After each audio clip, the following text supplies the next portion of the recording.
A violência é uma doença da alma, nos diz com a voz serena e o bom humor de sempre o médium Divaldo Pereira Franco. Olá pessoal, aqui é Duda e está começando mais um Esclarecer. Neste episódio, eu, Betânia, Bruna, Paloma e Maria Fernanda vamos falar um pouco sobre um assunto que traz a todos uma enorme tristeza, a violência.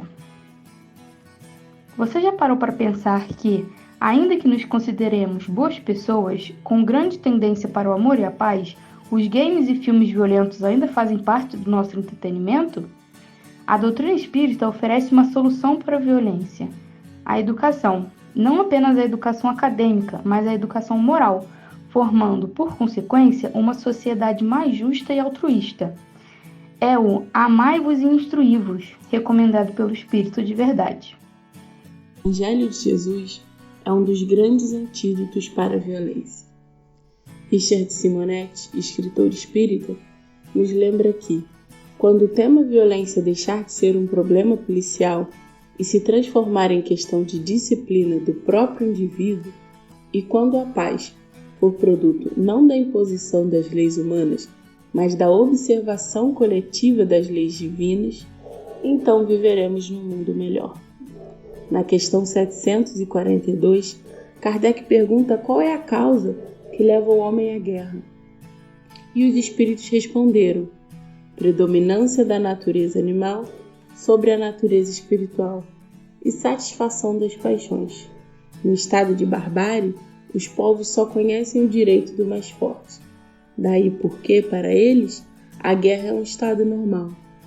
À medida que o homem progride, a guerra se torna menos frequente, porque ele evita as suas causas, e quando se torne necessária, sabe fazê-la com humanidade. Na questão 754, Kardec pergunta se a crueldade resulta da ausência do senso moral. E a resposta dos espíritos: dizei que o senso moral não está desenvolvido, mas não digas que esteja ausente, porque ele existe em princípio em todos os homens. Mais tarde, esse senso moral fará com que os homens cruéis se tornem seres bons e humanos.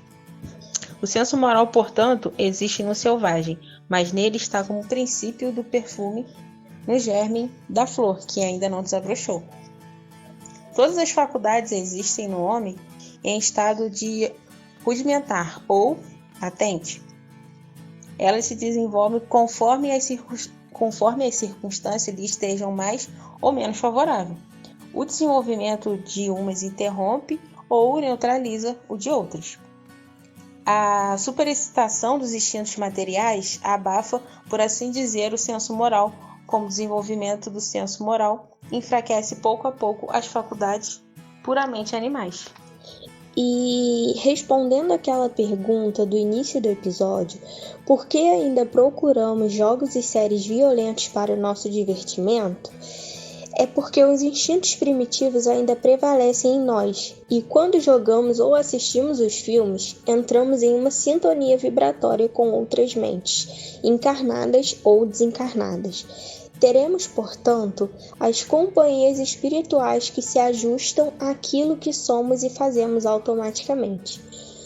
No livro Libertação, pela psicografia de Chico Xavier, André Luiz nos esclarece que, quando alimentamos as nossas tendências negativas, desequilibramos os nossos pensamentos e sentimentos e, consequentemente, alteramos o campo vibratório, abrindo verdadeiros plugs, sujeito à influenciação de espíritos que vibram em baixa vibração energética, o que pode, assim, ocasionar consequências desastrosas para o nosso físico, mente e espírito.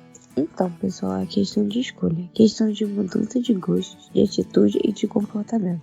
Nós podemos e devemos escolher jogos e séries que nos façam bem. E para finalizar, palavras de Manuel. Educar a visão, a audição, o gosto e os impulsos representa a base primordial do pacifismo edificante. Sem paz dentro de nós, jamais alcançaremos os ciclos da paz verdadeira. Muito obrigada pela companhia e até o próximo.